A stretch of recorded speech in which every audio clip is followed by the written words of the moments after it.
significados e testar sua verdade podem estreitar seu relacionamento com o grande homem. Ele os auxilia e manda-lhes mais e melhores sonhos. Assim, a principal obrigação de um Nascape é obedecer às instruções que lhes são transmitidas por meio dos sonhos e dar aos seus conteúdos uma forma duradoura nas artes. Mentiras e desonestidades afastam o grande homem do reinado interior do indivíduo, enquanto a generosidade, o amor ao próximo e os animais atraem-no e lhe dão vida. Os sonhos oferecem ao Nascape todas as possibilidades para encontrar o bom caminho, não só no seu mundo interior, mas também no mundo exterior da natureza. Ajudam-no a prever o tempo e dão-lhe conselhos inestimáveis na caça, da qual depende toda a sua vida. Menciono esses povos muito primitivos porque ainda não foram contaminados por nossas ideias civilizadas e ainda guardam a intuição natural da essência do self. O self pode ser definido como um fator de orientação íntima, diferente da personalidade consciente e que só pode ser apreendido por meio da investigação dos sonhos de cada um.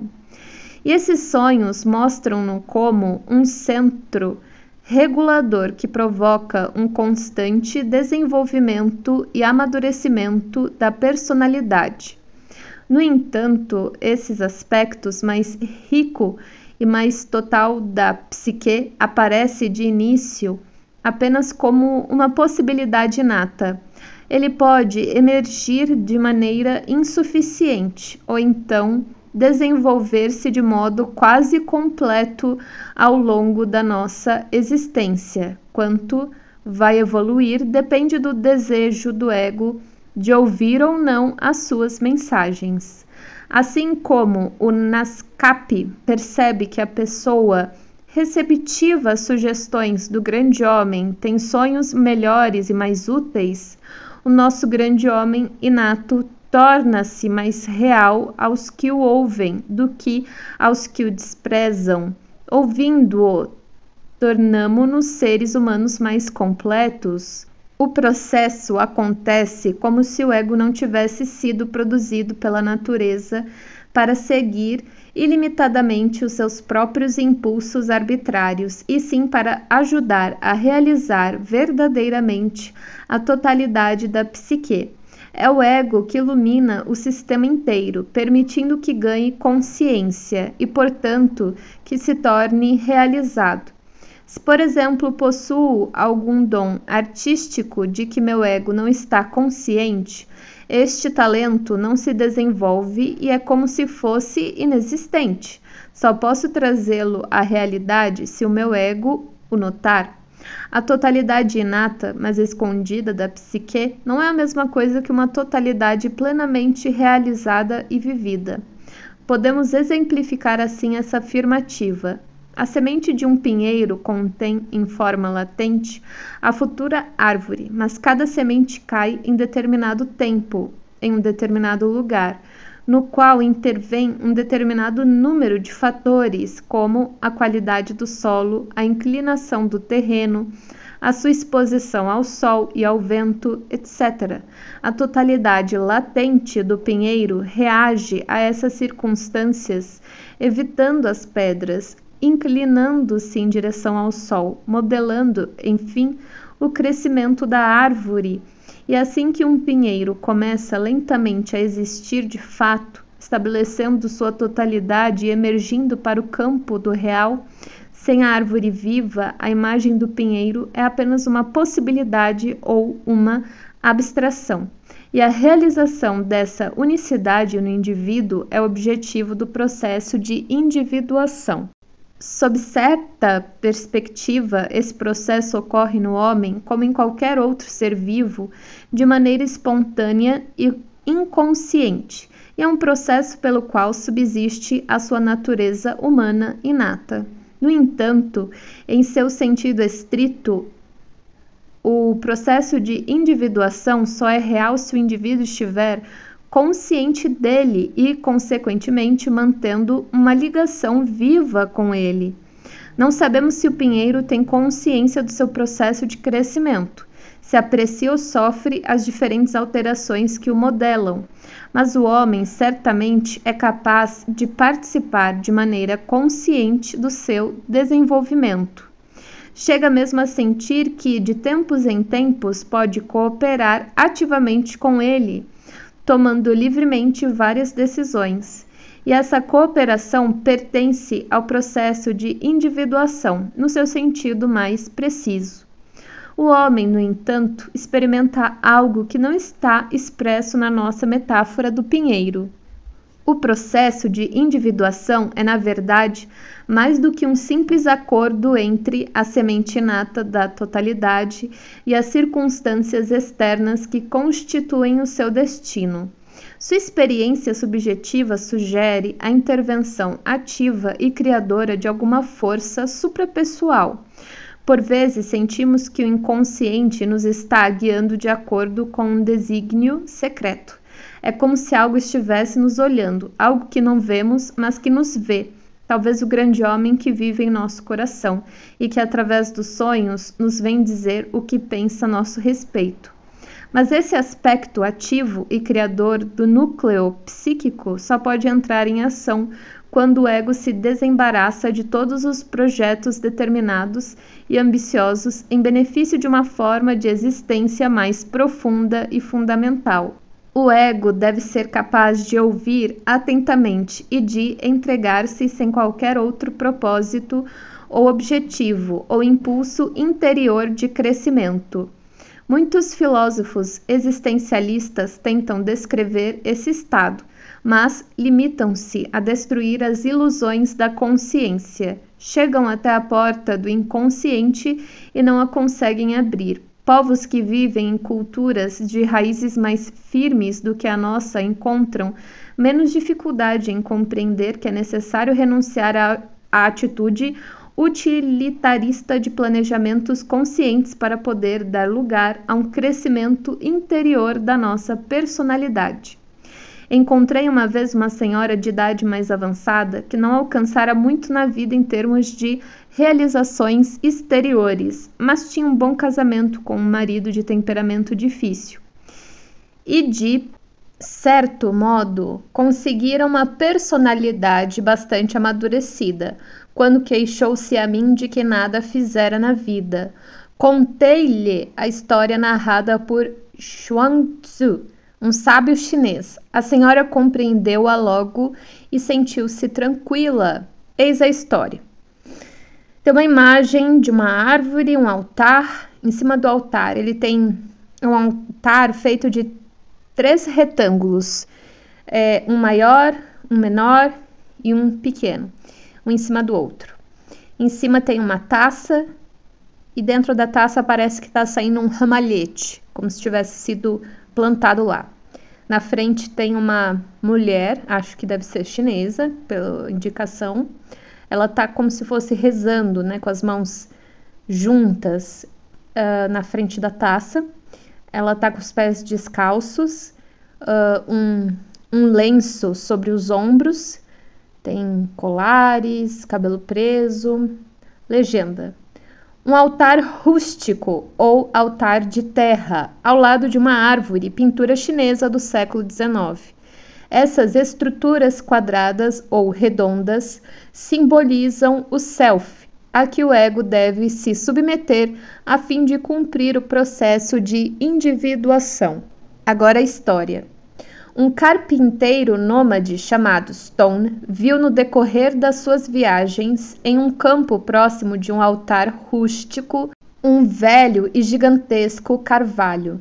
Disse a seu aprendiz que admirava o carvalho, abre aspas, esta árvore não tem qualquer utilidade. Se quiséssemos fazer um barco com sua madeira, ele logo apodreceria. Se quiséssemos usá-la para ferramentas, elas logo se quebrariam.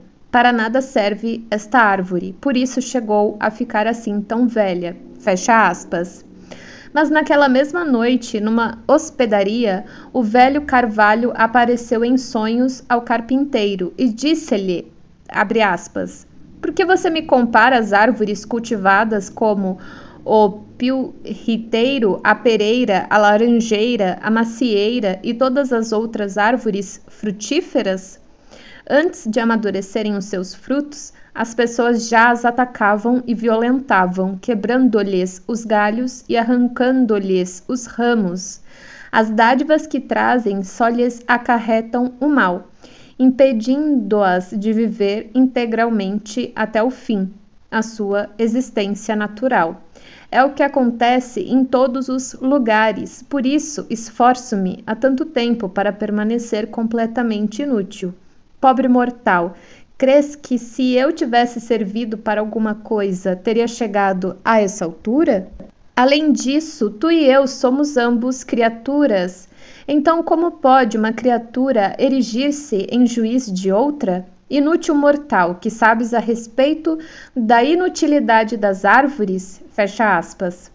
O carpinteiro acordou e pôs-se a meditar sobre o sonho. Mais tarde, quando o aprendiz perguntou-lhe por que só havia aquela árvore a proteger o altar rústico, respondeu-lhe, abre aspas, cala-te, não falemos mais nisso. A árvore nasceu aqui propositadamente, porque em qualquer outro lugar seria maltratada. Se não fosse a árvore do altar rústico, talvez já a tivessem derrubado.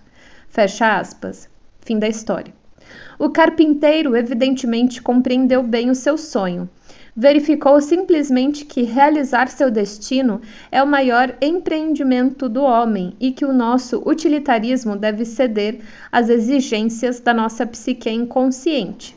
Se traduzirmos essa metáfora em linguagem psicológica, a árvore simboliza o processo de individuação e dá uma boa lição ao nosso ego de visão tão limitada. Sob essa árvore que cumpriu seu destino, havia, na história de Xuan Tzu, um altar rústico, isto é, uma pedra bruta, sobre a qual eram oferecidos sacrifícios ao deus local, dono daquele pedaço de terra. O simbolismo do altar significa que, para realizar um processo de individuação, é preciso nos submetermos conscientemente ao poder do inconsciente, em lugar de pensarmos em, abre aspas, que devemos fazer, fecha aspas, ou, abre aspas, o que se considera melhor fazer, fecha aspas, ou, abre aspas, o que se faz habitualmente, fecha aspas, etc. É preciso apenas ouvir para poder compreender que a totalidade interior, o self, quer que façamos aqui e agora em uma determinada situação. Nossa atitude deve ser como a do pinheiro, de que há pouco falamos. Não se aborrece quando seu crescimento é obstruído por alguma pedra, nem faz planos para vencer os obstáculos. Tenta simplesmente sentir se deve crescer mais para a esquerda ou mais para a direita, em direção à encosta ou afastado dela, tal como a árvore.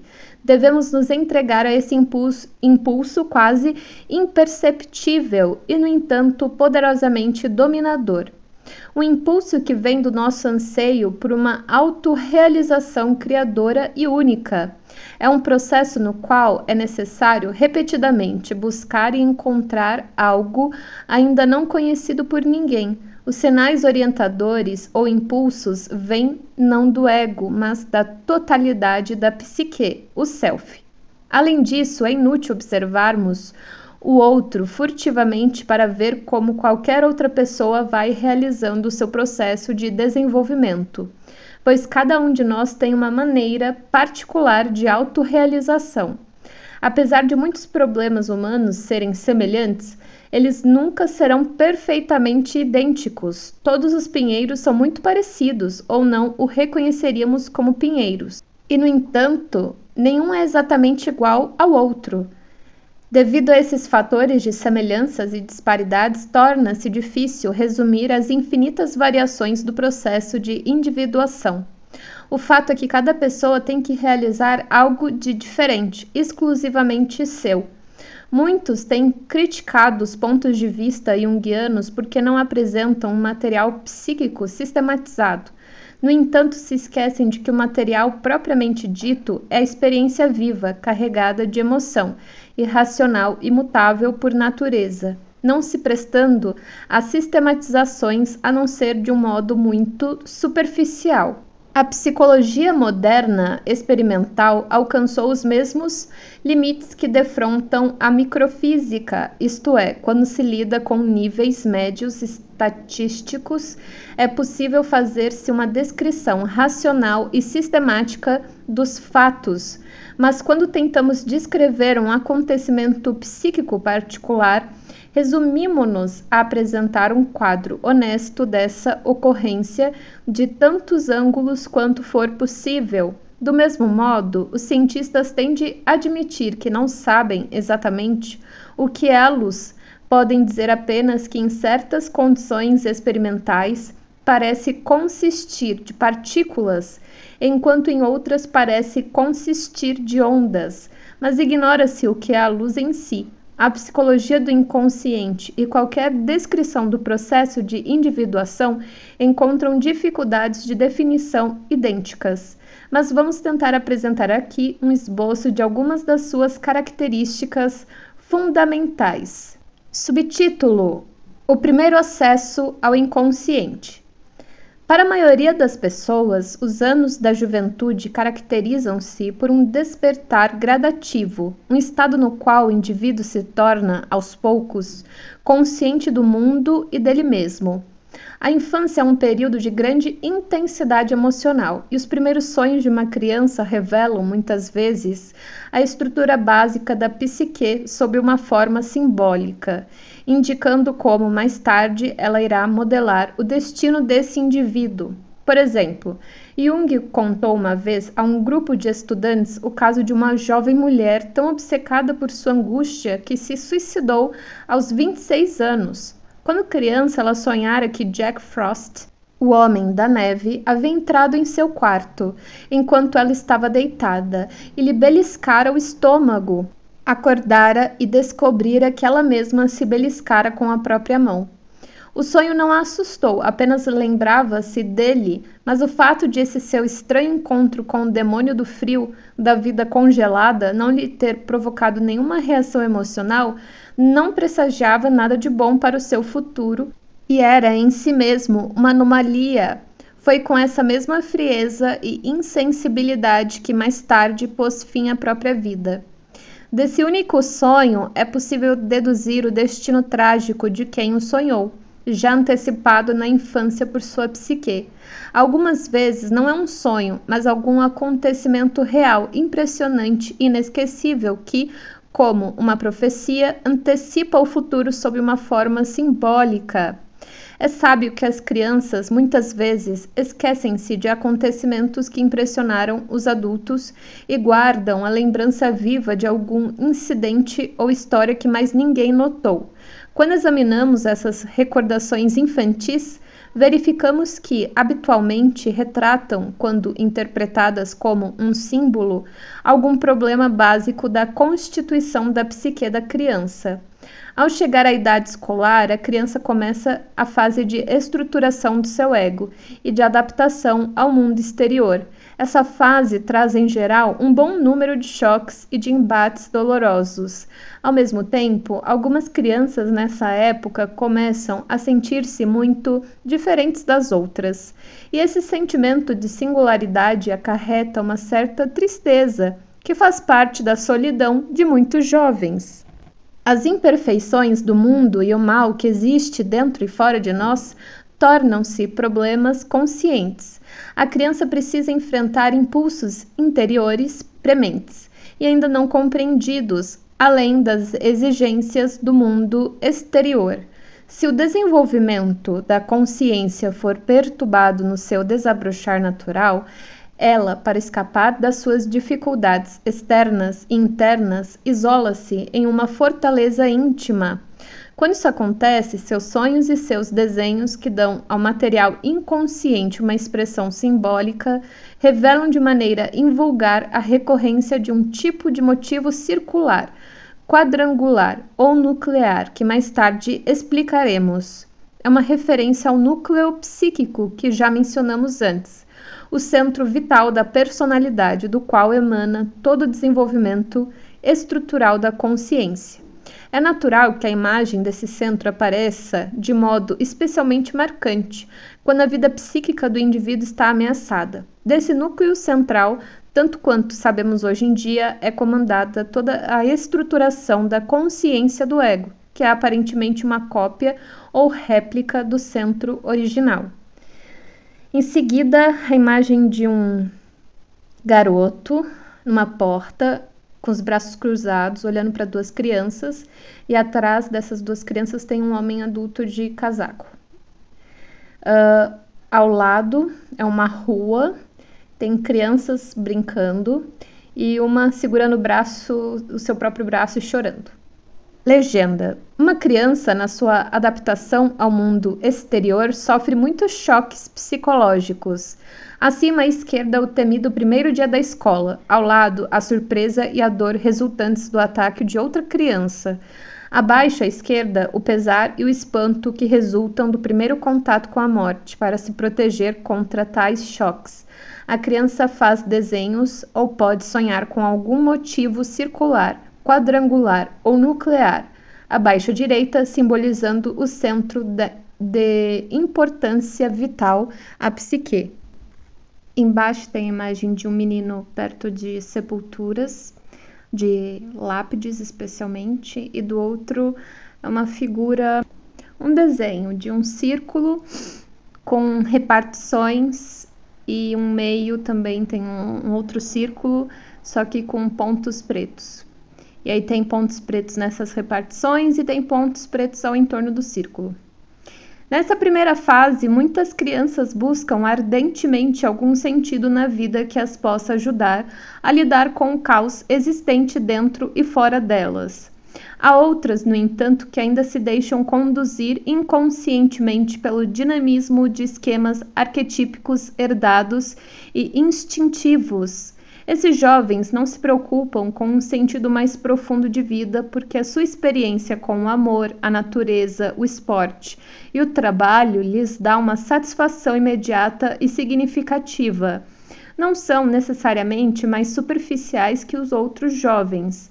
O fluxo da vida é o que os faz ter menos atritos e perturbações que seus companheiros mais introspectivos.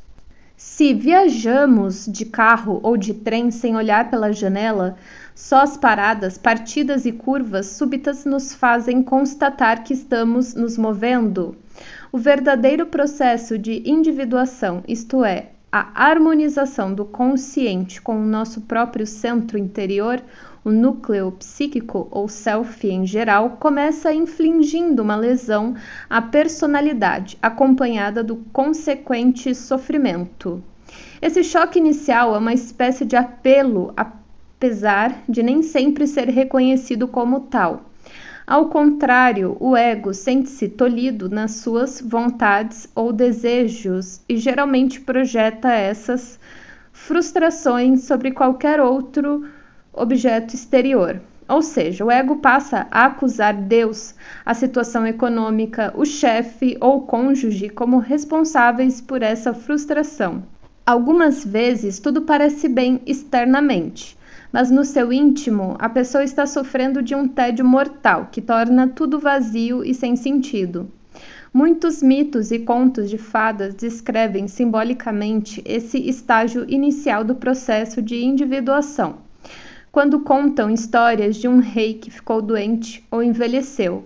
Outras histórias características são a do rei e rainha estéreis, ou a do monstro que rouba mulheres, crianças, cavalos e tesouros de um reino, ou a do demônio que impede o exército ou a armada de algum rei de seguir sua rota, ou a da escuridão que cobre todas as terras, e ainda histórias sobre secas, inundações, geadas, etc. Poderia-se dizer que o encontro inicial com o self lança uma sombra sobre o futuro, ou que esse amigo interior aparece primeiro como um caçador que prepara sua armadilha para pegar o ego indefeso. Observamos nos mitos que a magia ou o talismã capaz de curar a desgraça de um rei ou de seu país são sempre alguma coisa muito peculiar. Em um determinado conto, por exemplo, um melro branco ou um peixe com um anel de ouro nas guelras podem ser os elementos necessários para a recuperação da saúde do rei. Em outro, o rei vai precisar da água da vida ou dos 3 fios de cabelo dourados da cabeça do diabo ou ainda da trança dourada de uma mulher. E depois, naturalmente, da dona da trança. Seja ele qual for o remédio para afastar o mal, é sempre único e difícil de ser encontrado. Acontece exatamente o mesmo na crise inicial que marca a vida de um indivíduo. Procura-se algo impossível de achar ou a respeito do qual nada se sabe. Em tais momentos, qualquer conselho bem intencionado e sensato é completamente inútil, seja para que a pessoa se torne mais responsável, para que tire umas férias, para que não trabalhe tanto ou para que trabalhe mais, para que tenha maior ou menor contato humano ou para que arranje um passatempo. Nada disso ajuda a pessoa a não ser excepcionalmente. Só há uma atitude que parece alcançar algum resultado: voltar-se para as trevas que se aproximam sem nenhum preconceito e com toda a simplicidade, e tentar descobrir qual o seu objetivo secreto e o que vem solicitar do indivíduo. Em seguida, a imagem de um desenho. Imaginem um céu cinza, uma lua ou talvez um sol preto e uma montanha no estilo de daquele artista que faz tudo com formas geométricas e coloridas. É uma montanha formada por retângulos. Legenda: um quadro do artista suíço contemporâneo Paul Klee, intitulado Conto de Fadas, ilustra a história de um jovem que procurava e encontrou o pássaro azul da felicidade, podendo assim casar-se com a sua princesa. Em muitos contos de fadas, é necessário buscar um talismã para a cura de alguma doença ou desgraça, símbolos dos nossos sentimentos de vazio e futilidade. Em seguida, a imagem de uma cama, parece um rei em cima dela, tem aquelas cortininhas em volta, embaixo da cama um pinico. Ao lado, a imagem de 2 mulheres e 2 homens, um homem tem um tapa-olho, eles estão olhando de modo suspeito assim para a câmera e eles estão com aqueles candelabros com velas e as velas estão acesas. O lugar parece escuro. Legenda: à esquerda, gravura em madeira de um manuscrito do século XVII, mostrando um rei enfermo, uma imagem simbólica habitual do vazio e do tédio na consciência, e que pode marcar o estágio inicial do processo de individuação. À direita, do filme italiano La Dolce Vita, 1960, outra imagem desse estado psicológico. Convidados exploram o interior arruinado do castelo de um aristocrata decadente. O propósito secreto dessas trevas que se avizinham geralmente é tão invulgar, tão especial e inesperado, que via de regra só se consegue percebê-lo por meio dos sonhos e das fantasias que brotam do inconsciente, se focalizarmos nossa atenção sobre o inconsciente sem suposições precipitadas ou rejeições emocionais. O propósito há de surgir num fluxo de imagens simbólicas de grande proveito. Mas nem sempre isso acontece. Algumas vezes aparece inicialmente uma série de dolorosas constatações do que existe de errado em nós e em nossas atitudes conscientes. Temos então que dar início a esse processo engolindo todo tipo de verdades amargas. Subtítulo: A realização da sombra. Quando o inconsciente de início se manifesta de forma ou negativa ou positiva, depois de algum tempo surge a necessidade de readaptar de uma melhor forma a atitude consciente aos fatores inconscientes, aceitando o que parece ser uma crítica do inconsciente por meio dos sonhos, Passamos a conhecer aspectos de nossa personalidade que, por várias razões, havíamos preferido não olhar muito de perto. É o que Jung chamou de realização da sombra. Ele empregou o termo sombra para essa parte inconsciente da personalidade porque, realmente, ela quase sempre aparece nos sonhos sob uma forma personificada. A sombra não é o todo da personalidade inconsciente, representa qualidades e atributos desconhecidos ou pouco conhecidos do ego, aspectos que pertencem, sobretudo, à esfera pessoal e que poderiam também ser conscientes. Sob certos ângulos, a sombra pode também consistir de fatores coletivos que brotam de uma fonte situada fora da vida pessoal do indivíduo. Quando uma pessoa tenta ver a sua sombra, ela fica consciente e muitas vezes envergonhada das tendências e impulsos que nega existirem em si mesma, mas que consegue perfeitamente ver nos outros. Coisas como o egoísmo, a preguiça mental, a negligência, as fantasias irreais, as intrigas e as tramas, a indiferença e a covardia. O amor excessivo ao dinheiro e aos bens. Em resumo, todos aqueles pequenos pecados que já se terá confessado dizendo: não tem importância, ninguém vai perceber, e de qualquer modo, as pessoas também são assim. Se você se enche de raiva quando um amigo lhe aponta um defeito, pode estar certo de que aí se encontra uma parte da sua sombra, da qual você não tem consciência. É natural que nos sintamos aborrecidos quando gente que não é melhor do que nós vem nos criticar por defeitos relacionados à sombra. Mas o que dizer quando é o próprio sonho, juiz interior do próprio ser que nos reprova?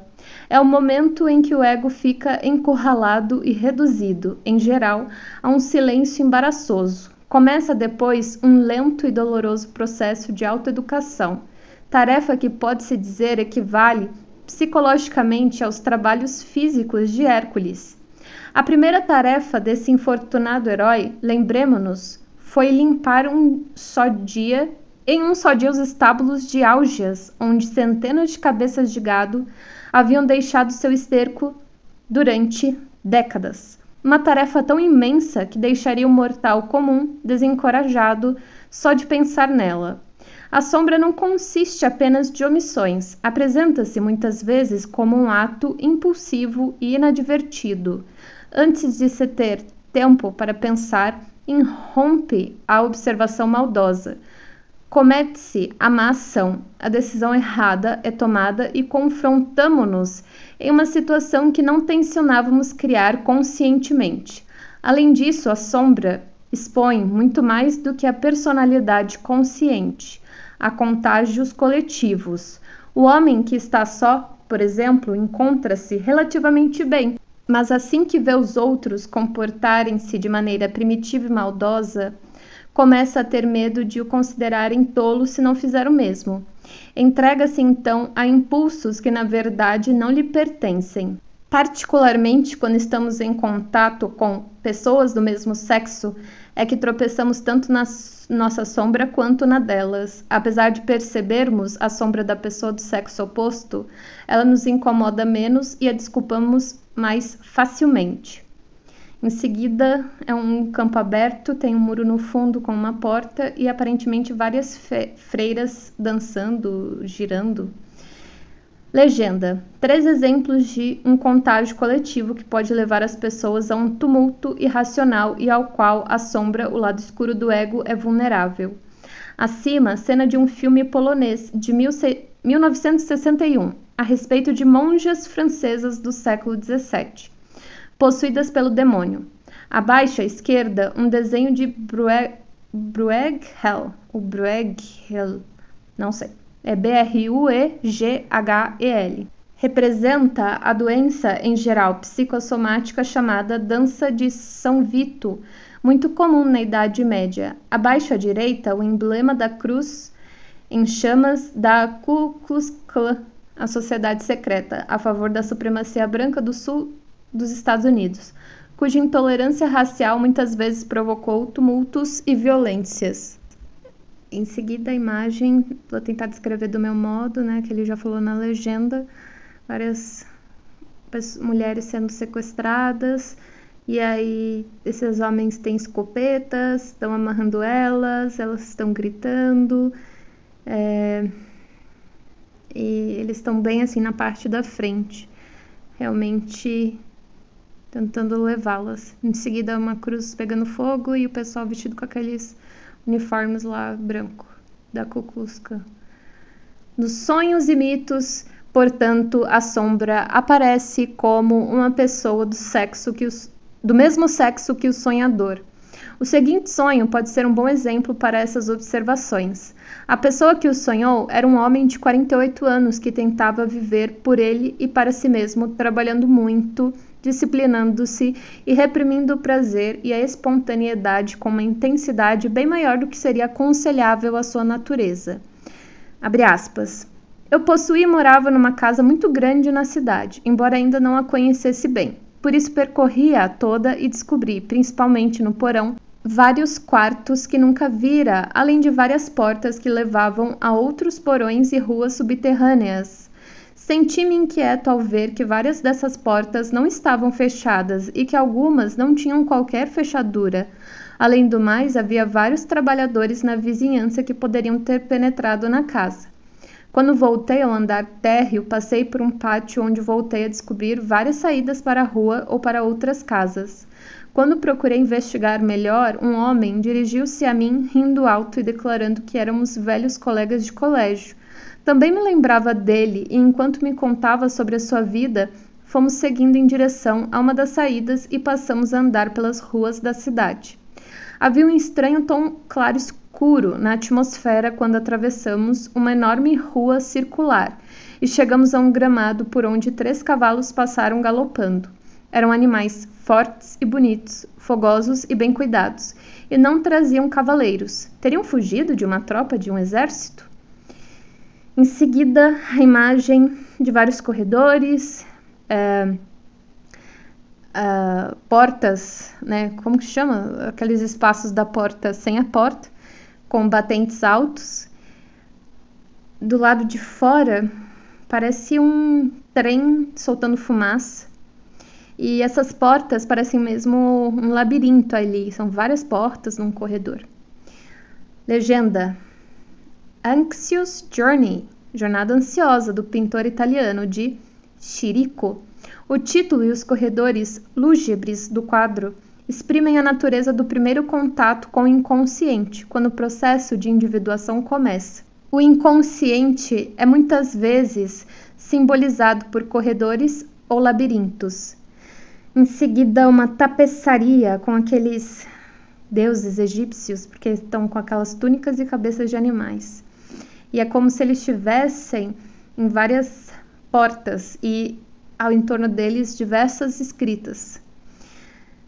Legenda: em um papiro em 1400 a.C., as 7 portas do mundo subterrâneo egípcio, concebidas como um dédalo.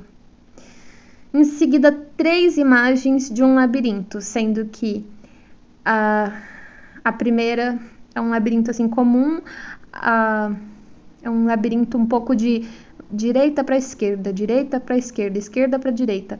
Já do meio, ela é uma espiral e a da ponta da direita é uma espiral que no meio dá numa flor.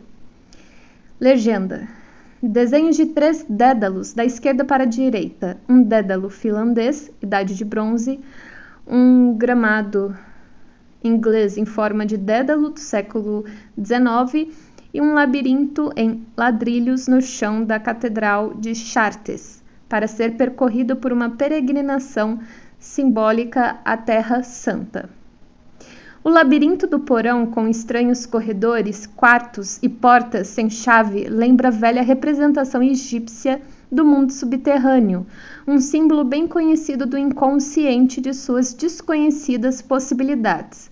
Mostra também como estamos abertos a outras influências no lado da sombra do nosso inconsciente, e como elementos bizarros e estranhos podem ali penetrar. O porão é o subsolo da psique do sonhador, no pátio daquela estranha casa, que representa a perspectiva psíquica ainda desconhecida da sua personalidade. Um velho colega de escola aparece repentinamente. É alguém que, obviamente, personifica um outro aspecto do sonhador, um aspecto que fora parte da sua vida infantil, mas de que se esquecera. Acontece muitas vezes que as qualidades infantis de uma pessoa, por exemplo, a alegria, a irascibilidade e a confiança, desaparecem de repente, e não se sabe para onde foram ou por quê. E é um desses traços perdidos do sonhador que volta do pátio tentando refazer uma amizade. Esse personagem provavelmente representa a disposição negligenciada pelo sonhador de aproveitar a vida e o lado extrovertido da sua sombra. Mas logo percebemos porque o sonhador sentiu-se inquieto antes de encontrar esse velho amigo, aparentemente inofensivo. Quando passeia com ele pelas ruas, cavalos passam em disparada. Julga-se que se teriam evadido de uma tropa militar, isto é, da disciplina consciente que até então caracterizara sua vida. O fato de os cavalos não carregarem cavaleiros mostra que os impulsos instintivos podem escapar do nosso controle consciente. Nesse velho amigo e nos cavalos reaparecem todas as forças positivas que lhe faltavam antes e que lhe eram tão necessárias. Esse é um problema que aparece com frequência ao encontrarmos o nosso outro lado. Em geral, a sombra contém valores necessários à nossa consciência, mas que existem sob uma forma que torna difícil a sua integração na vida de cada um.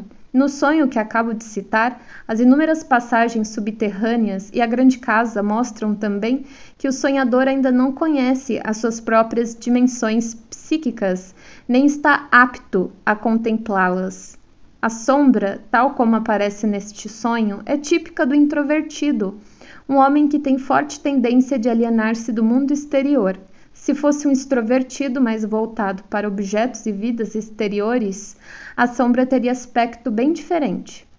Um jovem de temperamento dinâmico lançava-se continuamente em vários empreendimentos sempre bem-sucedidos, enquanto seus sonhos insistiam para que terminasse uma obra pessoal, de caráter criativos que iniciara há tempos. Um de seus sonhos foi o seguinte, abre aspas, um homem está deitado em um divã e puxa as cobertas sobre o rosto. É um malfeitor francês que aceitará qualquer incumbência criminosa. Um funcionário acompanha-me escada abaixo e tomo conhecimento de que há uma conspiração contra mim, isto é, que o francês vai matar-me como que acidentalmente. E é o que parecerá quando tudo tiver acontecido. No momento, ele chega furtivamente por trás de mim ao nos aproximarmos da saída, mas estou atento. Um grande homem e corpulento, rico e influente, encosta-se de repente à parede ao meu lado, sentindo-se mal. Aproveito imediatamente a oportunidade e mato o funcionário, apunhalando-o no coração. Só se nota um pouco de umidade. É o que se comenta. Agora estou salvo, pois o francês não me atacará, já que o homem que lhe dava ordens está morto. Provavelmente o funcionário e o homem corpulento são a mesma pessoa, um substituindo o outro. Fecha aspas. O malfeitor representa o outro lado do sonhador, sua introversão, que chegou a um total estado de carência. Está deitado num divã, isto é, numa situação passiva, e puxa a coberta sobre o rosto porque deseja ficar só. O funcionário, por outro lado, e o homem corpulento e próspero, que são uma só pessoa, personificam as responsabilidades e atividades exteriores bem-sucedidas do sonhador. O repentino mal-estar do homem corpulento está ligado ao fato de o sonhador ter também ele passado mal várias vezes quando permitira que a sua energia dinâmica irrompesse violentamente na sua vida exterior. Mas esse homem tão bem-sucedido não tinha sangue nas veias, apenas uma espécie de umidade, significando que as atividades ambiciosas do sonhador não tinham paixão e vida verdadeiras. Eram apenas simples mecanismos anêmicos. Portanto, não haveria grande perda com o assassinato do homem corpulento. No final do sonho, o francês está satisfeito. Ele representa, obviamente, uma sombra positiva que se tornara perigosa e negativa, porque as atitudes conscientes do sonhador não estavam de acordo com ela. Este sonho nos mostra que a sombra pode compreender muitos elementos diferentes. Por exemplo, a ambição inconsciente, o homem corpulento e próspero, e a introversão, o francês. Essa associação particular do sonhador com o francês, além disso, diz respeito à fama de amorosos que os franceses têm.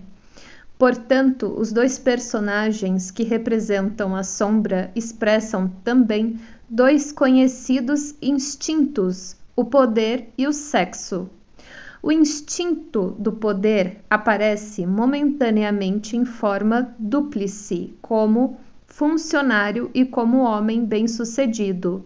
O funcionário público personifica a adaptação à coletividade, enquanto o homem próspero denota ambição. Mas ambos, naturalmente, estão a serviço do mesmo instinto do poder. Quando o sonhador consegue deter essa perigosa força interior, o francês já não é mais hostil. Em outras palavras, o aspecto igualmente perigoso do impulso sexual também foi dominado. Obviamente, o problema da sombra exerce papel relevante nos conflitos políticos. Se o homem que teve este sonho não fosse sensível ao problema apresentado por sua sombra, poderia facilmente identificar o francês violento como os perigosos comunistas do mundo exterior, ou o funcionário e o homem próspero como os gananciosos capitalistas. Desse modo, teria continuado a ignorar dentro de si aqueles elementos conflitantes. Quando as pessoas observam nos outros as suas próprias tendências inconscientes, estão fazendo o que chamamos projeção. As agitações políticas em todos os países estão cheias de projeções, assim como as intrigas individuais e de pequenos grupos.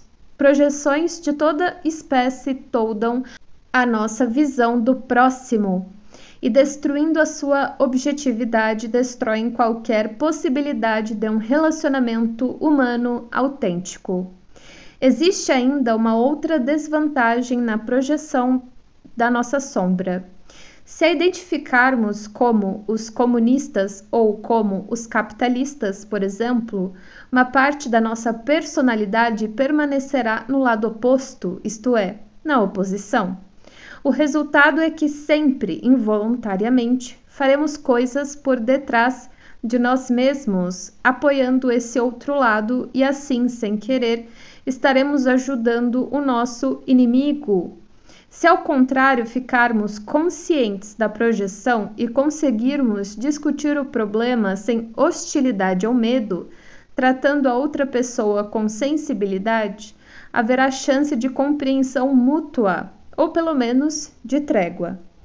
Em seguida, a imagem de dois homens, parece que estão com cartazes, talvez uma greve ou um protesto. Dá para ver só uma imagem, que é um homem com um punhal acertando uma cobra que tem um chapeuzinho. E eles parecem homens orientais. Legenda: durante mais de 5 anos, este homem percorreu a Europa como um louco, em busca de qualquer coisa que pudesse botar fogo. Infelizmente, sempre haverá mercenários prontos a abrir as portas da sua pátria a este incendiário internacional. Em lugar de reconhecer os defeitos que a sombra nos revela, nós os projetamos em outras pessoas, por exemplo, em nossos inimigos políticos. Acima, um cartaz de uma passeata na China comunista retrata a América do Norte como uma serpente maléfica cheia de cruzes suásticas, morta por mão chinesa. Abaixo, Hitler discursando. A citação é a descrição que ele fez de Winston Churchill. Literalmente a imagem de Hitler com a mão estendida e uma mão junto do lado do tórax. Imagine como se ele estivesse segurando uma maçã, só que sem a maçã. Em seguida, a imagem de duas senhoras fofocando. Elas parecem que estão comentando sobre algo. E atrás uma senhora muito séria, com uma feição carrancuda, assim, observando essas duas senhoras.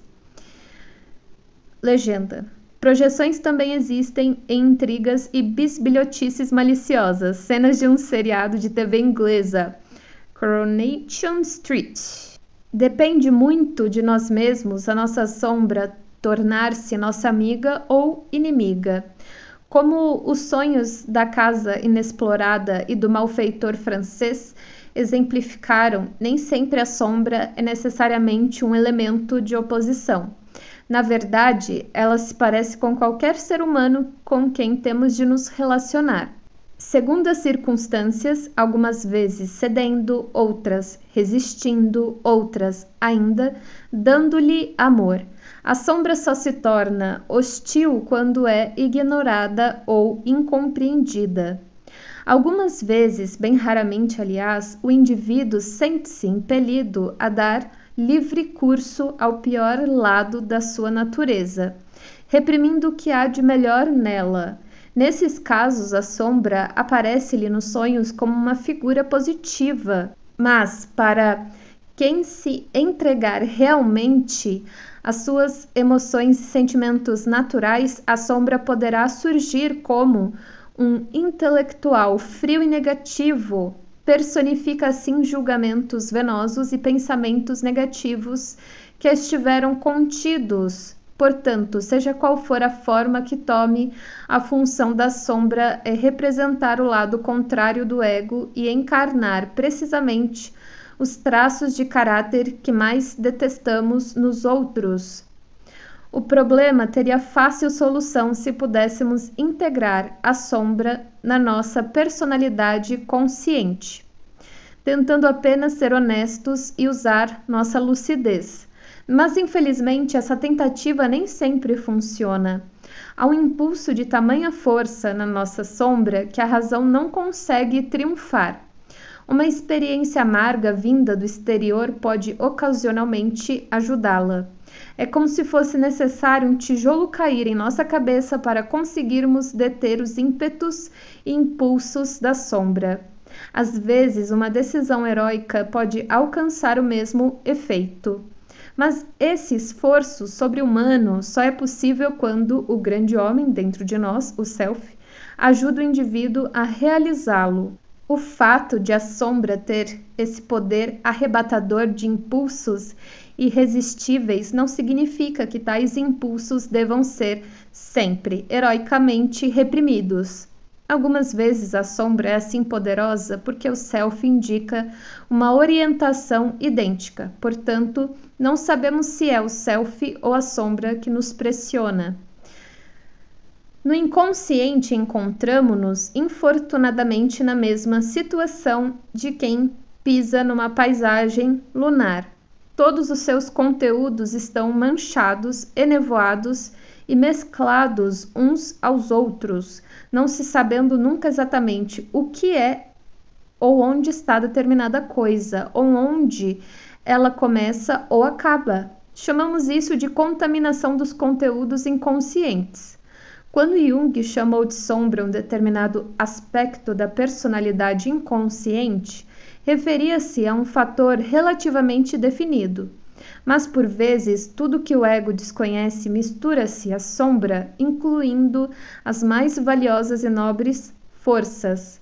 Quem, por exemplo, poderia decidir se o malfeitor francês do sonho que comentamos seria um vagabundo inútil ou um introvertido de grande valor? E os cavalos do sonho anterior, deveríamos deixá-los correr livremente ou não? Quando o próprio sonho não oferece indicações claras à personalidade inconsciente, tem de tomar suas próprias decisões. Se a figura da sombra contém forças vitais e positivas, devemos assimilá-las na nossa experiência ativa e não reprimi-las. Cabe ao ego renunciar ao seu orgulho e à sua vaidade para viver plenamente o que parece sombrio e negativo, mas que na realidade pode não o ser. Tudo isso exige, às vezes, um sacrifício tão heróico quanto o de dominar uma paixão, mas em sentido oposto. As dificuldades éticas que surgem ao encontrarmos nossa sombra estão bem descritas no livro do Alcorão, em edição publicada no século XVIII. Moisés encontra Khirdri, o primeiro anjo de Deus, no deserto. Vagueiam juntos e Khirdri exprime o seu receio de que Moisés não seja capaz de assistir aos seus feitos sem revoltar-se. Se Moisés não puder compreendê-lo nem confiar nele, Khirdri terá que deixá-lo. Naquele momento, Khirdri põe a pique o barco pesqueiro de alguns pobres aldeões, mata diante de Moisés um formoso jovem e finalmente restaura os muros tombados de uma cidade de ateus. Moisés não consegue deixar de